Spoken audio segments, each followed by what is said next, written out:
Hey, greetings everybody. Hello, mentees. Um, uh, we're going to have a kind of a cool webinar tonight.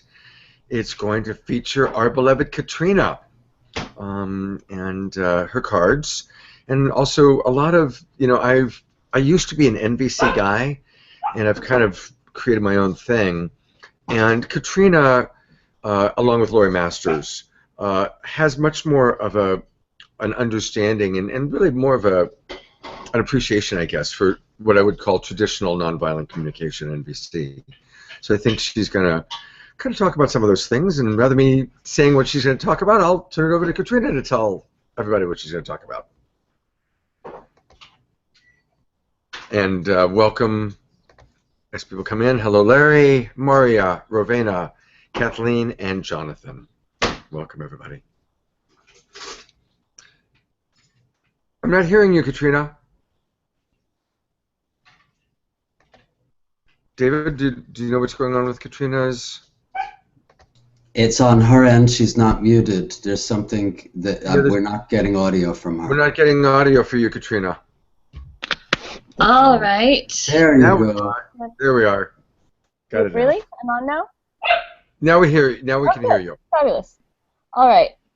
So I'm really just delighted that we have this webinar to talk, of course, about some. Yeah,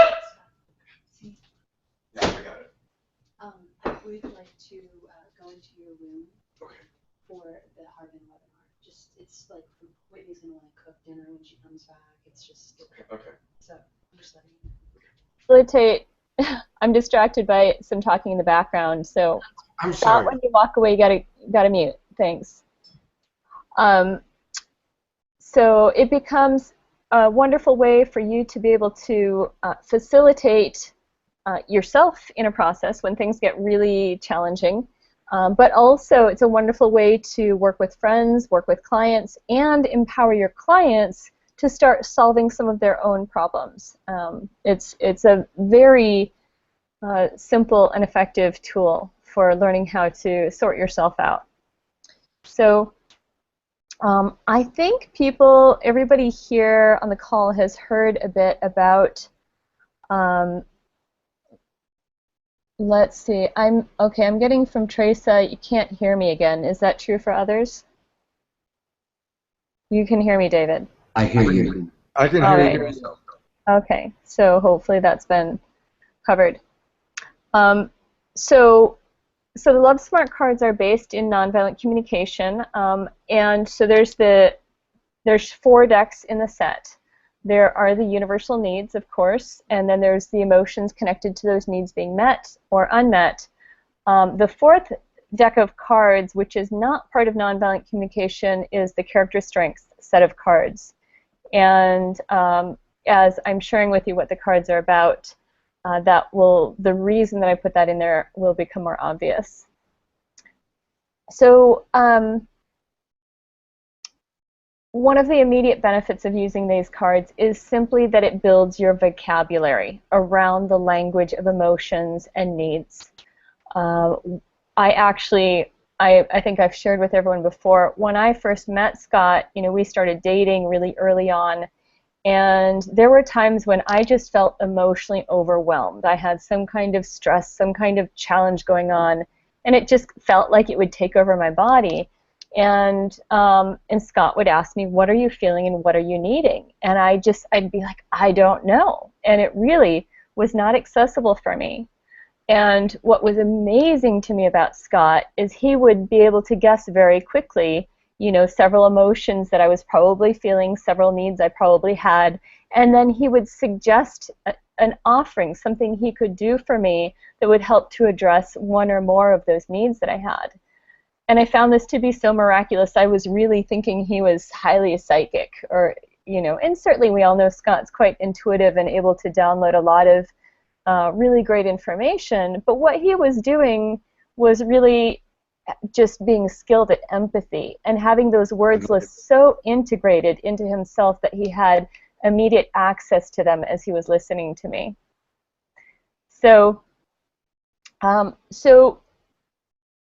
as I was, and at the time Scott was teaching very traditional nonviolent communication, which he has evolved because there are challenges in the way it's traditionally taught that have made it less likely for people to really stick. Like people who are super committed to peace and super committed to communication generally stick, but Scott's evolved it in a way that really makes it much easier for people to be able to grok and learn and share. What I like about this is that it also is a way that puts aside some of the parts that are more challenging, very, very valuable, but challenging in nonviolent communication, and just goes straight to the heart of the matter. So when I say that there's things that are valuable in nonviolent communication, but harder to teach, nonviolent communication has a 4-step model, and the very first step is to identify what happened, something observable without evaluation. And observation without evaluation, Krishnamurti says, is the highest form of intelligence. And you know, it's possible that there's people in our mentee program who haven't made that distinction yet. It's definitely a powerful distinction, I think really important before anybody goes into coaching other people. Certainly in a practice group, you can still be in that learning process, but by the time you're a coach, that is a distinction that's really important to be able to sit with. Scott has found a workaround that's where we do the what am I telling myself and looking at how our thoughts impact our perception. And so that's a really valuable piece that he's brought to the table, as you guys all know. These cards don't go into thinking at all, and so that is an add-on facilitation that we do as coaches. What these do is they just go to the heart of the matter. What am I feeling?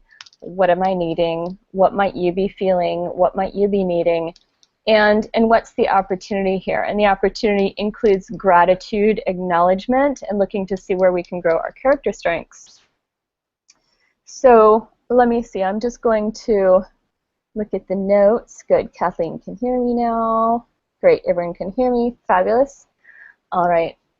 So one of the reasons that we're presenting the cards today is because we want to create an opportunity in this workshop weekend for you guys as mentees in this program to lead smaller pod groups inside of exercises using the cards. And so I wanted to take some time in this webinar to give you a bit more familiarity. I think most of the people on this call actually have a set and have worked with them some. I don't think everyone has. So if you open the box, you can see there's, I'm not sure how well the lighting is, but there's four sets of cards here. In the front is a little instruction book. And we don't need that for right now. Primarily what we're going to be doing, and it's really just, we're going to have about an hour, hour and a half to work with these over the weekend. And I really love to go deep, but that would take like 3 hours for us to do in a big group. So we're just going to start out with that basic piece, and we can talk about what other things are possible with the cards and give more opportunities for people to experience them. But when we do the card session, the focus will really be on empathy so that everybody, yes, Rovina, you can purchase them at the retreat. Wonderful, thank you. So that everybody has a chance to experience giving and receiving with the cards. So, so in our pod group, what we're going to do is we're going to just start with these 2 decks of cards, right? So we have, there we go. We have our universal needs and the emotions connected to needs not being met. And what we'll do is you're just going to take the set of cards and deal it out like you would a card game, right? So everybody's got a little pile of cards. One thing to know, there's 2 blank cards, and there's some question cards in each of the decks. So you might want to pull those out. Right, here's a couple blank cards. Let's get out closer, you can see. Here's a question card. So we would pull those out. People don't need to have those. And then deal the rest of the cards. So everybody's going to have a small pile of each of these decks of cards, right? And then we're going to each take a turn in the pod. One person is going to have 5 minutes to express something that's alive for them right in the moment. Or it could be something that's alive that's kind of lingering from the past. But we do want to really keep it to 5 minutes for sake of the exercise. When that person is complete sharing, and you'll want to use a timer to let them know when that 5 minutes is complete, possibly with a 30-second warning. Then you're going to go around the group, and people will have an opportunity to guess what they're feeling, right? So they'll have the cards in their hand, and they'll be able to reflect, you know, I'm imagining that you might have felt worried because your need for partnership was not met. And it might not be that the emotions go hand in hand. It might be, I'm imagining you were feeling worried. I'm imagining that your need for partnership was not met. They may not be hand in hand, but whatever is resonant, that person would have an opportunity to put it down and maybe just say a quick thing about why they put that card down. Now, the person who told the story, they're just taking in the empathy. They're just taking it in. There's no feedback right away until all the cards are laid down from everyone else in the group. And then that person has an opportunity to say, yeah, I really resonate with this and not so much with that. And they have an opportunity for self-reflection. If they felt that there was an emotion or a need that wasn't included in what was offered, then that would also be their opportunity to to bring that up. I'm going to write all this out for you too, just so you have the clarity for you right in front of you as you're leading the group. So I want to pause there and see if that was clear or if there's something I need to clarify. Yay, I love that Mario used cards yesterday in your process. That's fabulous.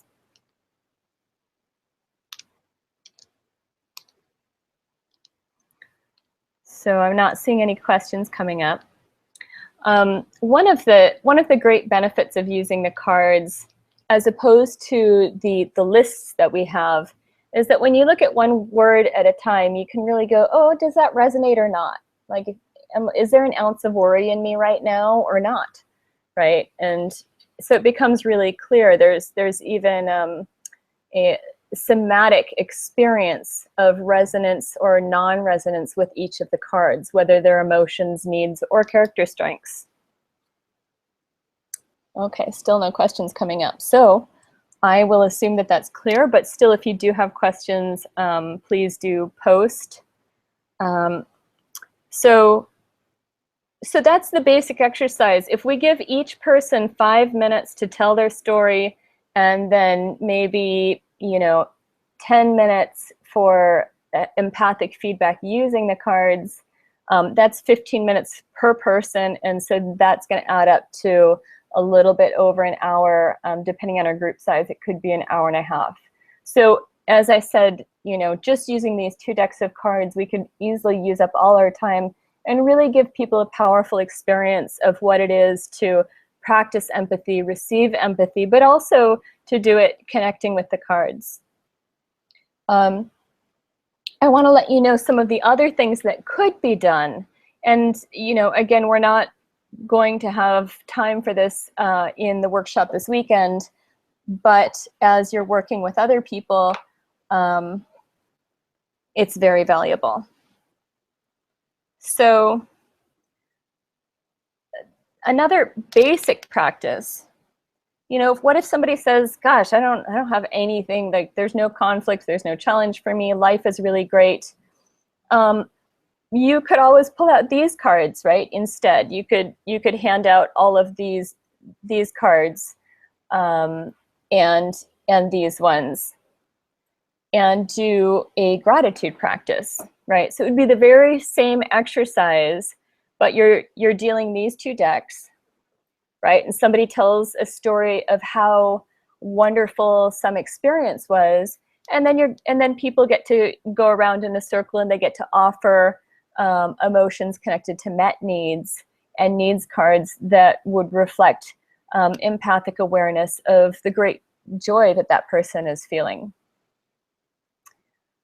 So I'm just looking at our comments that are popping up. Imagining that some will get cards that may not apply to the story. How do you suggest that person participates? So thank you, Kathleen. Great question. So everybody's going to have a stack of cards. And so most likely in their stack of cards, there will be some amount of cards that does relate to the story. If there are none, then that's very rare, but it's possible. If there's none, then that person could say, you know, nothing in my hand feels resonant, but I would have chosen, and then they can point to other cards that have been offered to express their empathy. That's what I would recommend. All right. So thank you for the question.